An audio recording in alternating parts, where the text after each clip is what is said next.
a special edition of the Darden Admissions Podcast. I'm your host, Brett Twitty, and you are listening to a new episode. On this episode of the podcast, I'm excited to share my recent conversation with Melissa Thomas Hunt and Yael Grushka-Cockayne. Melissa is the Senior Associate Dean for the Residential Full-Time MBA program here at Darden, and Yael is the Senior Associate Dean for Professional Degree programs. I recently connected with them to talk more about highlights from this past semester, what they're looking forward to in the spring, their advice for prospective students, and so much more. I think you're really going to enjoy this conversation. So without further ado, here is my interview with Melissa Thomas Hunt and Yael Grushka-Cockayne. Melissa, Yael, welcome to the podcast. Thanks, Brett. Well, it's great to have you here. How's everything going, Melissa? How are you doing? I was just saying that I am taking a breath. It's been a busy, fast-paced few months, and so it's nice to take a few moments to just sort of catch up a little bit, to reflect, and then there's some moments. So some of our first and second years in the full-time residential program are saying goodbye for a few weeks, and so there's always a little bit of sadness because I won't see them for a little while. Yeah, this week is the first week that it's felt a little bit slower to me. I don't know about for y'all. Maybe it sounds like for y'all too. Yael, how are you doing?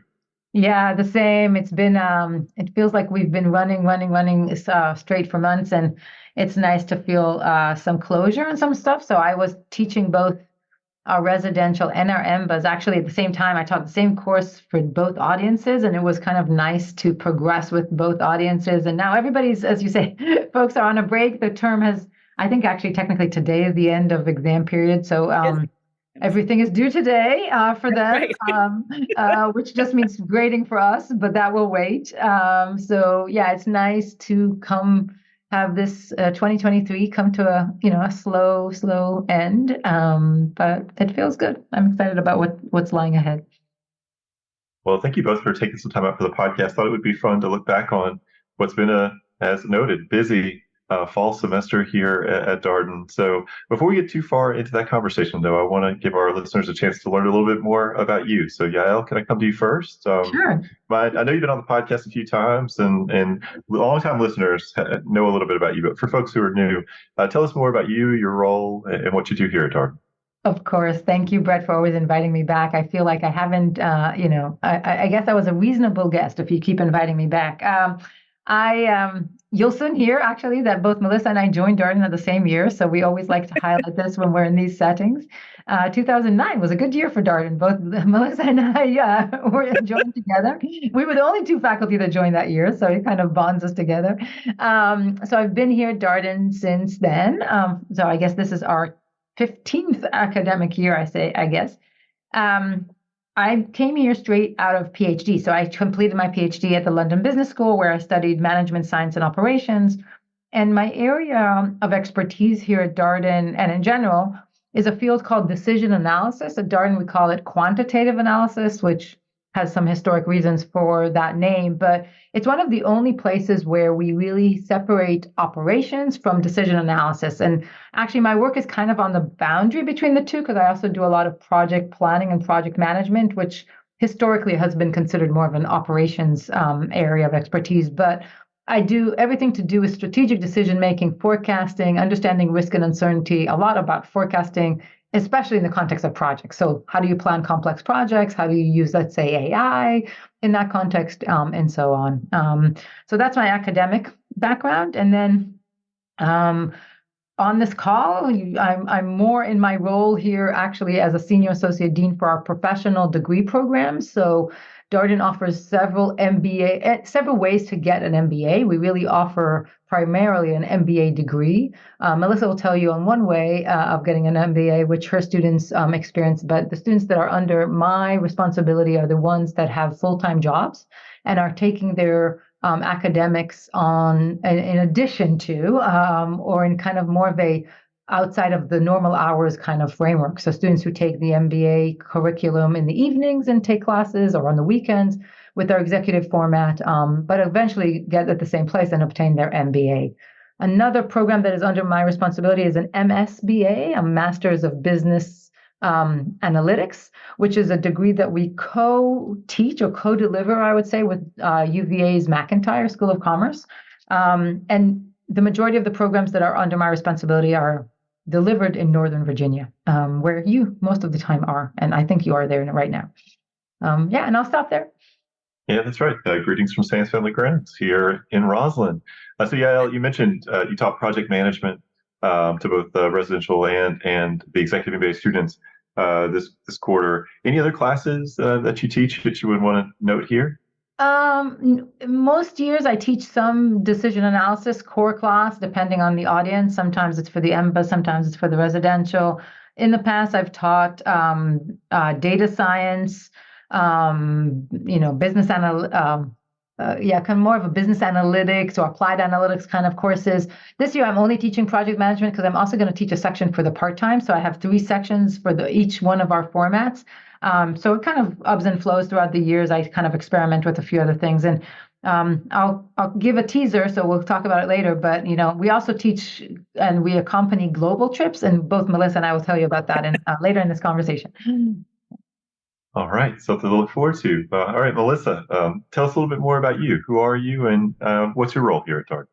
Yeah, I'll start with my current role. So, Yael is my counterpart in that I am the Senior Associate Dean of the Residential Full-Time MBA program. So that would be the MBA program format where our students come at the end of August and are sort of continuously present, like they are in residence in Charlottesville. Mostly they do a summer of internship away, and then they come back for a second year, and then they finish up in May. So the timeframes are actually the same. It's the residential piece that differs, and the fact that my students certainly start without having external employment, so that they can jump right in.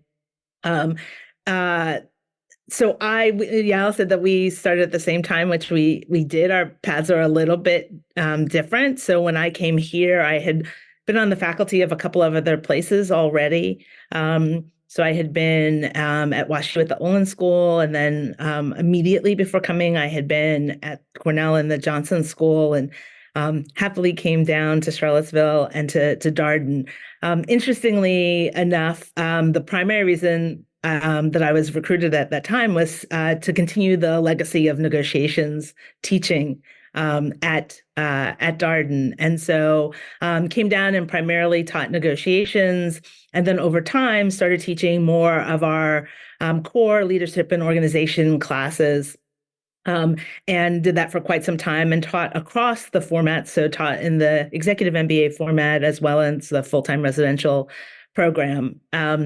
And at one point served as the Senior Associate Dean and Global Chief Diversity Officer here at Darden.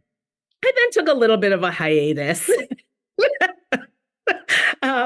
and did some work in the provost office at Vanderbilt University along the lines of inclusive excellence, and then actually had a 2-year stint on the executive team at Airbnb between 2019 and 2021. And one of the things that was most evident to me just being in corporate life was that we need great leaders and great managers. And I encountered many of them in my experience, but I knew a place where we do that really, really well. And I wanted to return and be part of that process. And so in August of 2021, came back to Darden to engage in the core, teaching leadership and organizations core classes with our first year MBA students. Did a little bit of teaching in the executive format, and dove back into my research agenda, which previously had been on teams and understanding how individuals' contributions of their expertise sometimes don't get used by teams and groups, and what are some of those factors that get in the way, and how can we mitigate it. And then also, more recently studying connection in organizations and how being connected is an important part of the productivity that we hope to have for employees, and how can we actually create that and unleash that. And so I've been doing a lot of that over the last couple of years. All right. Well, Melissa, I'm curious, what do you enjoy the most about your job, or what are some of your favorite things about your role at Darden? Oh, hands down, it's engaging with students. There is so our students are very generous and interesting and smart people. And so it's fun to be in conversation with them. It's also fun to appreciate that they see things in a way that I often don't.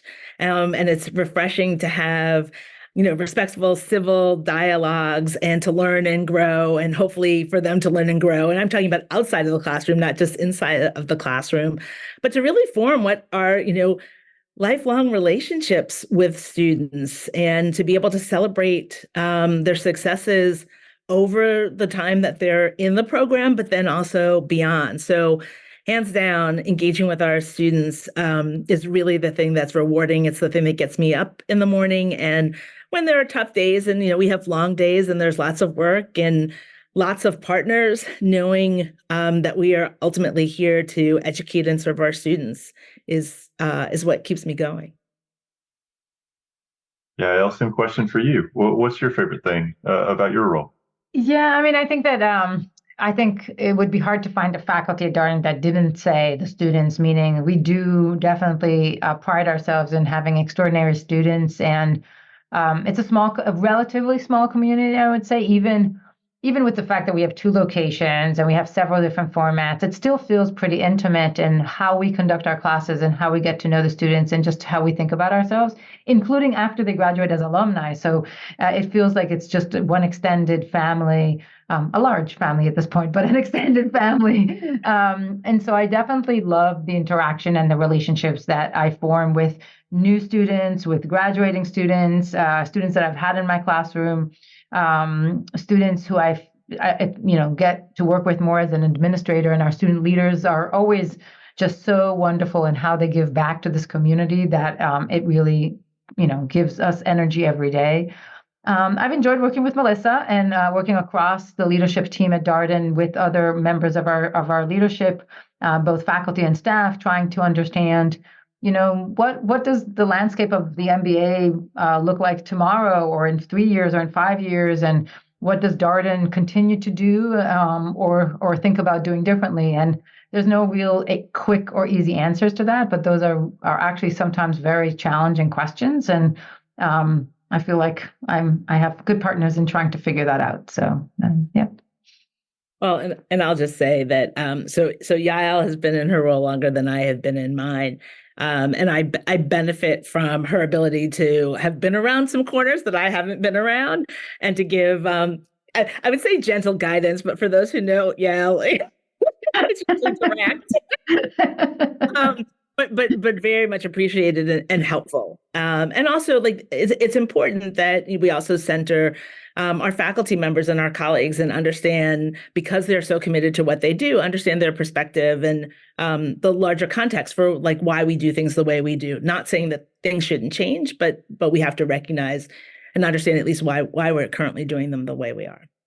One thing that we've been really working hard, Melissa and I and others, and we're really lucky because we have great partners. Like we have a whole instructional design team, and they've been helping us figure out the generative AI wave, I would say, or movement or change or whatever you want to call it.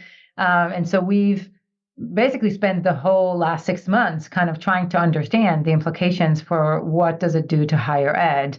How will students use it? How will faculty use it? How will they in ways that we want them to or not want them to? And so it's really been a challenge, but exciting to also learn new things and figure it out together. And so, together with Melissa and the rest of our faculty, we've learned so much in the past 6 months. It's just, it's fun to reflect on. So I'm happy to be here to reflect on it. It's great because, I mean, there's always, and I don't know that this was our intention when we went into it, but there are sort of the meta benefit is that the faculty gets to be in community with one another. And coming off of the pandemic, it's been really nice to have a regular cadence to a conversation that brings us together. And so have really enjoyed that aspect of it as well.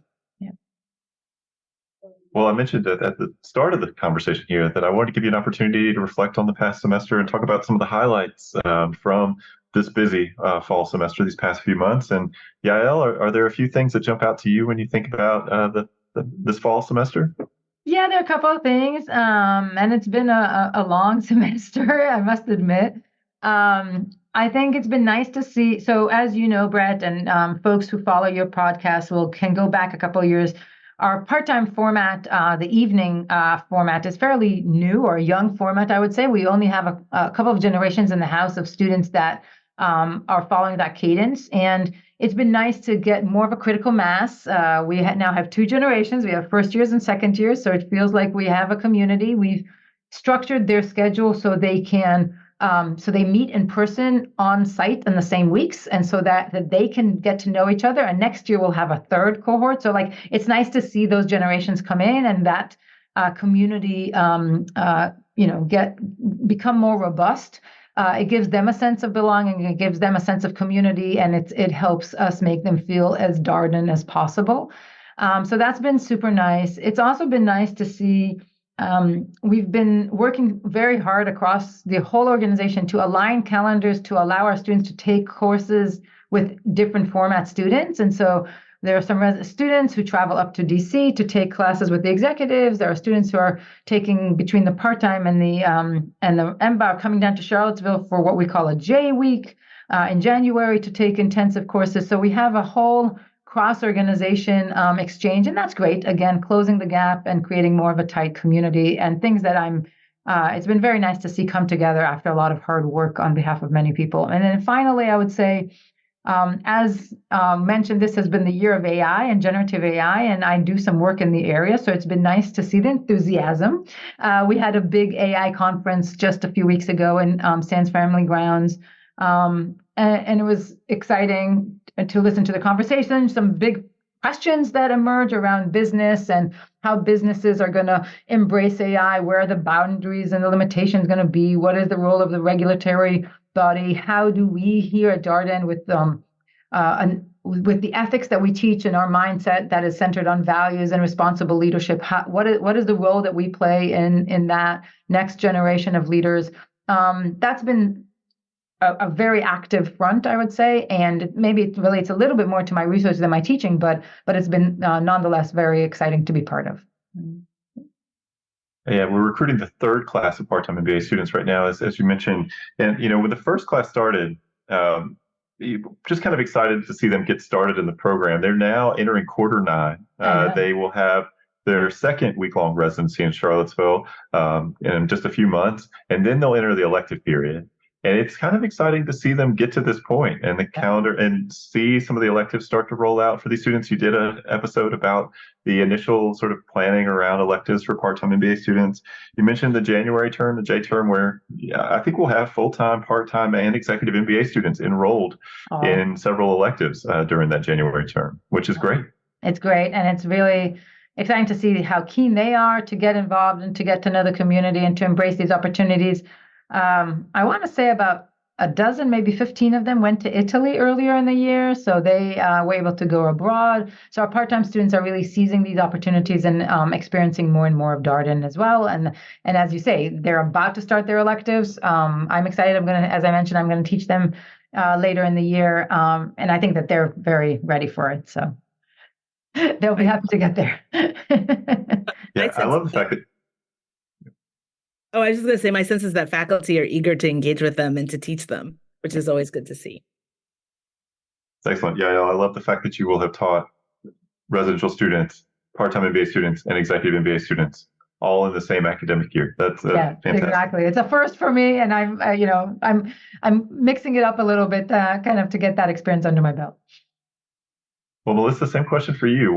What have been the highlights for you from this fall semester? Yeah, I think there's some things that we have been focused on around finding more ways to help our students to get connected to one another. We know that, across all of the formats that we have a very intense, learning focused program. And so how can we be really deliberate? And so one of the things that we did in the full-time residential program was to create groups called Who Crews, where even before they came to grounds, there was an opportunity in groups of about 10 or 12 to engage in different activities, to get to know individuals who would be in their class. We promised that they would have opportunities to see and engage with them when they got to grounds. And in fact, we structured that in.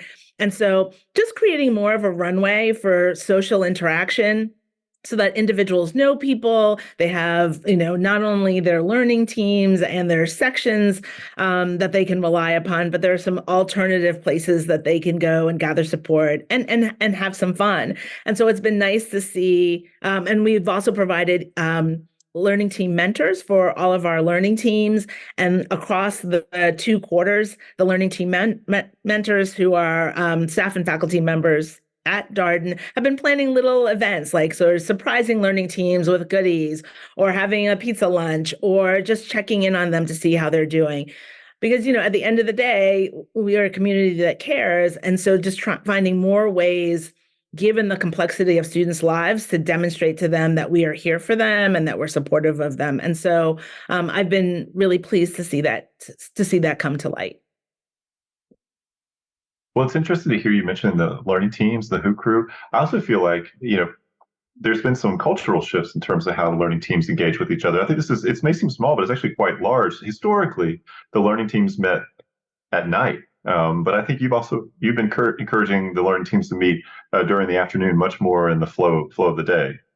Yeah, so learning team rooms are reserved starting at 4:00, and they go till late at night. We started with a suggestion of meeting, at 4:00 from 4 to 6, but also indicated that, depending upon the way members' lives are configured, that they would have to flex, that there would be different schedules based upon recruiting and other obligations, but that we wanted to have, the bulk of learning teams start off, so that they would do things around Darden, and then, some individual prep, some other things, and then they go into their learning team. And then they could potentially have their evenings for personal time and wellness, for engaging with their families, for additional individual prep. And so I think, there are a variety of configurations that exist. Some learning teams are actually still meeting, Sundays through Wednesdays in that slot that we allocated. And then others have chosen some other configurations. I think the important thing is for them to be on an exploration of how to work with individuals from, a diverse array, and to set goals for individual learning and collective learning that work for everybody. And for us to provide the support structure to help them and guide and nudge them, because the reality is that most of the work that they're going to be doing is in a group or team format in their internships and then afterwards. And so we're just trying to do more to support their development as good team members. And it's such a great opportunity to practice those skills. It's nobody's technically in charge of the learning team. You have to figure out how you want to work together. You set your norms, hold people accountable. And, when we have students on Experience Darden talking about the recruitment process, what that looks like, and how they have to lean on their learning team members. And then, of course, they're the person that picks up the slack when someone else is going through the recruiting process. It's a very important, not just academic support, but just part of the experience here at Darden for students in terms of practicing some of these things that they're learning about in class. And of course, they're going to draw upon when they get out in the working world. Absolutely. I mean, it's really a foundational managerial and leadership skill. And, we'd like to think that it's always going to be perfect, but it's not perfect in the real world. And we can't just sort of abandon ship. And so figuring out how we can have conversations with people, how we can represent our own interests, but also understand theirs, and how we can be flexible and agile, but still hold to our academic objectives. Those are really important skills that we're trying to instill. The other thing I wanted to ask about was there's also some rethinking of the structure of the first year for full-time MBA students. Recently, it was three quarters of core, and then the fourth quarter was elective. Although right before the start of the school year, I think that was changed. So sort of the pacing of things, spreading out of some of the classes. You want to talk a little bit more about that? Yeah, sure. I get to execute on that. So one of the things that we wanted to do is to be mindful of, some of the changes in the cadence of recruiting in particular. And so our core in its most recent instantiation used to be spread across 3 quarters. And then in the fourth quarter, for the most part, students were able to take first year electives.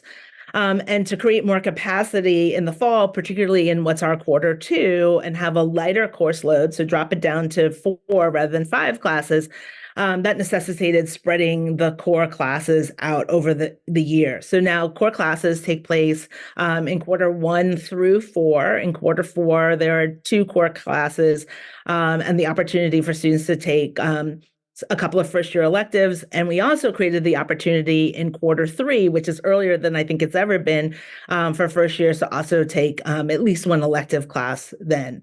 So early feedback is that our first year students are appreciating the fact that they have more capacity for some of their personal wellness during quarter 2. But there's also the recognition that, recruiting is taking a significant portion of their time. And so we're exploring, we're gathering data and looking at metrics to really see if the change is delivering the outcomes that we had hoped for. So there's some early signs that it has, but I'm sure that there will be some future tweaks as well. As always. Well, I'm curious, Melissa, what are you looking forward to in the coming semester, right? So J-term will get started in just a couple weeks, and spring semester will be off and running. So what are you looking forward to? So I was delighted that in quarter 2 I got to teach 2 sections of negotiations because it allowed me to reconnect with some of the first years that I taught in leadership and organizations core, and also get to know a whole array of students that I hadn't taught. And so that was exhilarating. But what it didn't allow me to do was to have sort of the high touch and high engagement with lots of the student organizations and their leaders, and to really spend time in community, going to as many of the student activities as I possibly can. And I certainly went to some, but I was teaching 2 nights a week. And so I'm really looking forward to just spending time with our students. One, because our first years are now going to be in their second semester.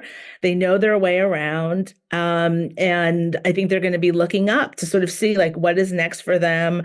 What is it that they want to learn? How do they want to evolve as people, as leaders? And to be in conversation with them will be absolutely wonderful. And then our second years are looking to the future. And that's both a exhilarating time, but it's also a scary time. And for many of them, they're thinking like, I'm leaving this community that I have become very fond of. And so I'm looking forward to having a little bit more capacity in my schedule to spend time with them. And I'm also looking forward to spending time with my colleagues.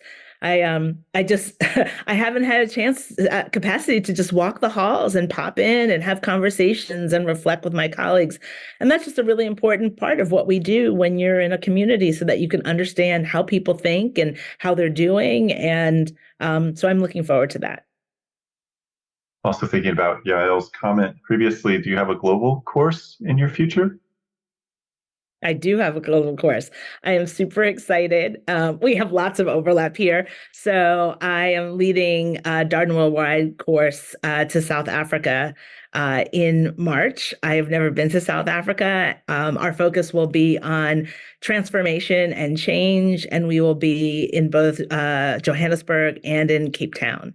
And so I'm super excited because we're now deep into the throes of planning, and I'm looking forward to going on sort of a journey with our students to reflect and to understand a society that has evolved considerably and has other challenges, but has many successes.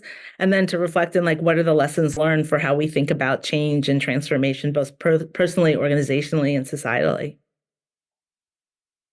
That's awesome. We had some executive MBA students going to global residency there several years ago, and they had an incredible time. And some of them also came a little early, stayed a little bit late. Safaris were involved. There's a safari. We're going to do a safari, a couple days safari beforehand. So I'm excited. I've never been on safari, so I think it will just be wonderful, and I'm so glad that the students are excited. And we'll begin in January to have pre-trip preparations and study various facets of the culture, so that we are prepared to just like consume, engage, meet people, reflect once we get there.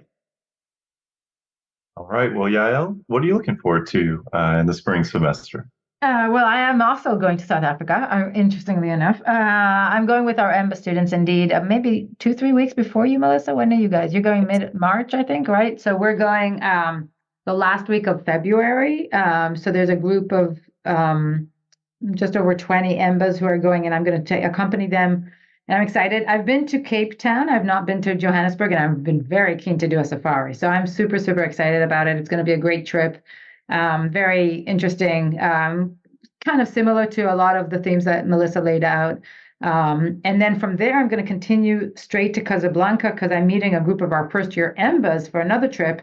I've been to Morocco before. I was there last year with our executive format students. And so I get to go back, which is kind of nice as well, to go to a country for a second and third time, to once you know it a little bit and you can feel like you can really help the students get familiar with it and feel more at ease there.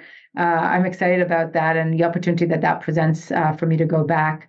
I have a lot of travel actually coming up next 6 months. I'm just booking some tickets and realizing. So as Melissa mentioned, we've been so busy with teaching and otherwise that and other obligations that we have. Now I can spend some time on my research. So I'm giving several talks and going all over to meet some colleagues, some interesting conferences that I'm part of the organizing team later in the end of the spring, early summer in Scandinavia. So a lot of fun travel. So this is the next 6 months of travel for me, which is going to be fun, exhausting, but fun and different because I've been primarily local for the fall. So yeah. As I say, you remind me, I think I'm a little bit in denial because it's been so many years in the making, but I have a book coming out in January. Right. So I am excited about that. Tell us more about the book that's coming out in January. It's called Inclusion Unlocked, and it explores leadership capabilities for being an inclusive leader. And we showcase interviews with executives and bring in theory from management and social psychology and some of our very own practice to help others on their journey to think through how do you become an inclusive leader and why is it important? All right. So starting off the new year with a bang, a brand new book. That's awesome. Yeah, I have to say the last global residency that you took students to Morocco, it feels like everybody we've had on the podcast, everybody we featured on the blog was somehow on this global residency. And I know you only travel with like 30 students, so I don't know how this is possible. They were the vocal ones. Yes, you got the vocals ones. We had a great trip last year. It's funny when you travel with students, we are all a pretty tight-knit community, and some of that tight-knit community comes from what we do in the classroom. So a lot of voices get expressed and opinions and people talk and they get to know each other. We like to, we also spend a lot of time together outside the classroom, like in meals and socializing and so on. And so we get to see the students in other lights, if you will, and other kind of settings. And traveling is yet another way to get to know the students and for them to get to know each other and us. I often joke with the students at the end of a trip to say, you think you know somebody until you wake up in the morning and see them first thing and go to sleep and you just saw them. And then you get a whole different perspective on people and their lives and who they are. And it's kind of nice for that. When you travel with first years, so the group I'm going to take to Morocco, it's all still new. They don't know each other that well. Like they've only been together a couple of semesters or a couple of quarters, actually only one semester. And so it's really, they're only at the beginning, a first quarter of the program under their belt. It's all very new and they're getting to know each other. When you travel with your second years, that's a totally different ballgame. And so when I'm going to South Africa, I'm with our second years. They know each other really, really well. In some cases, they know each other's spouses, and they've all kind of traveled together already. And then I'm going to go with the first years, so that's going to be new. So I'm excited about that kind of dichotomy, if you will. But it's also nice to see them go through that and get closer to each other and create those bonds for life that come out of our program. Yeah, that first global residency travel period for the executive MBA students is about 6 months into the program, and it's still very early in that journey. And right after quarter three, after they've had accounting, finance, and leadership communication. So, I would say that's probably one of the first times where the groups that come back from those early global residencies, they do feel very bonded to one another. It does seem like one of those moments in the program where they really started to cement some of those relationships because they've just gone to Morocco or Spain or some of the places that we've been early on in the program. Exactly. The last question I have for Yael before we kind of transition to sort of a few final thoughts.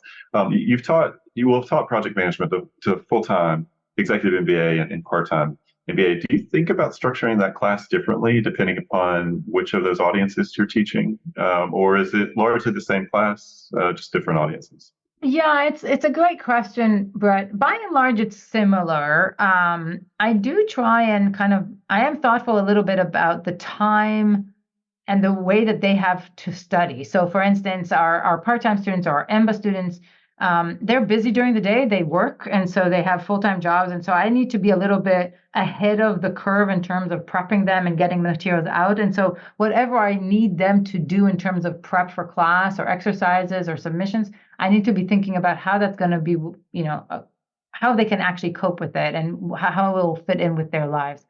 Not that our residential students don't require that. They also have full lives, mostly of their own doing, but they're also very busy. They run the school in so many ways. They have their own clubs and agenda, and they're very busy, and they do amazing things, and some of them are recruiting. So I'm respectful of our residential students, but they are a little bit more present, and they live slightly more in the moment, if you will. So preparing one day for the next because their life allows them to do it maybe a few days in advance. And, I don't want to generalize, but so some of the cadence and the pacing of the course and therefore the materials and when they kind of consume them, some of that I have to adjust. But the way that I teach project management is always fairly strategic. So I never assume that I'm teaching a different level of a leader in the organization. Even for our residential students, who are maybe some of them a little bit earlier in their career, I'm still catering my course for when they are a little bit more senior in their organization to give them that strategic perspective. I'm not trying to give them, like the expectation that they are the project managers that have to go through the PMP. I'm not teaching at that kind of level. I am trying to teach to pull it upwards to be more strategic in its insight, just because I think that that's really what other people around the organization are going to expect any MBA, any of our MBAs, regardless of the format, to do and to have that vision. And so I don't really see a huge difference. Sometimes you'll see a difference in terms of what projects they choose to focus on as part of their deliverables. Our executive students are much more inclined to have projects that are work related in context that they're already maybe doing. Our residential students tend to plan, maybe more of them plan their personal life projects, trips, weddings, events, moves, and so on, just because maybe they don't have as much of something pressing at work to plan. But those are the major differences. Otherwise, it's fairly similar. Melissa, I know you've taught residential students as well as executive MBA students. Does Yael's points here resonate? How do you think about teaching same topics, say negotiations, to these different audiences? It absolutely resonates. I think with negotiations, there are negotiation fundamentals. Like there's the structure to it. There's sort of research based upon that, and that's applicable across different contexts and and across levels. And so really the different thing that I'm doing is leveraging the experience and what's top of mind and what are the challenges that a particular audience has, and helping them to unpack with their newly found or honed negotiation skills how they should be thinking about it. And so at the core, it's the same, but it's the level of the conversation and the sort of nuance of the conversation that tends to differ across the formats. All right. Well, last question for y'all. We've got a full-time MBA deadline coming up in early January. We've got an executive MBA deadline, January 10, another part-time MBA deadline on February 1. Melissa, any advice that you would share with our listeners as they think about their own MBA journeys? Yeah, I would encourage them, to really do their research, and in particular, as they're investigating Darden, to really get a sense of, what does it mean to be part of this community? What does it mean to learn in a student-centered environment? And for them to think about, not only who they are, but, what they've done and where they think they want to go, and to really express that as they are communicating with us, so that we and why Darden specifically. It's a unique and wonderful place, but it will be great for them to authentically engage and sort of expound upon like why this is a place that they think they would thrive. Yeah, that's great advice. We're always listening for things about the experience here that are personally resonant with the student beyond just a top program or that kind of thing. Something that you actually sort of spent some time with and really process what it would mean for your experience here at Darden. Yael, a piece of advice for our listeners as they think about their MBA journeys. Yeah, I mean, I think that one of the more powerful ways to identify if you're in the right place is, of course, they're going to talk to you or your colleagues in the admissions. I'm not saying you guys are not amazing, which you are, but you are in admissions. So they need to recognize that. We are faculty. We also work here, but they need to talk to the students and the alumni. They need to talk to people out there in the community. They need to talk to employers and other people who can give them as many different perspectives and experiences as possible. Really, our students and our alumni are our best ambassadors, because those with a few years experience, those even recent alums, they can tell a student really what to expect from sitting in their seat, right? Being in and going through that sometimes we cannot describe as accurately. Faculty are always happy to engage and get to know students as they're thinking about applying. We love to share our expertise and, kind of tell you more about it, have guests in our classroom and showcase the method and the style. I hope that folks who are considering Darden take us up on all these opportunities to do so, because really there's no end to how much you can experience Darden before you come, which is good. I mean, we do that on purpose because we know that people who come here will fall in love with it, but also it will help close that gap and make sure that when you do show up and you're ready to matriculate, you know what to expect, and that's the best case scenario. Yeah. Agreed. We have class visits for all of our programs, and if you can make it work, strongly encourage you to come spend some time with us. It's a great opportunity to see the case method in person. You get to meet a whole bunch of current students and just get a feel for the culture of the place. I think one of the hardest things for prospective students is every school kind of sounds the same on its website, but at a community level, at a cultural level, all of these schools are very different from each other, and no better way to get a feel for that than just come spend a little time sitting in a classroom.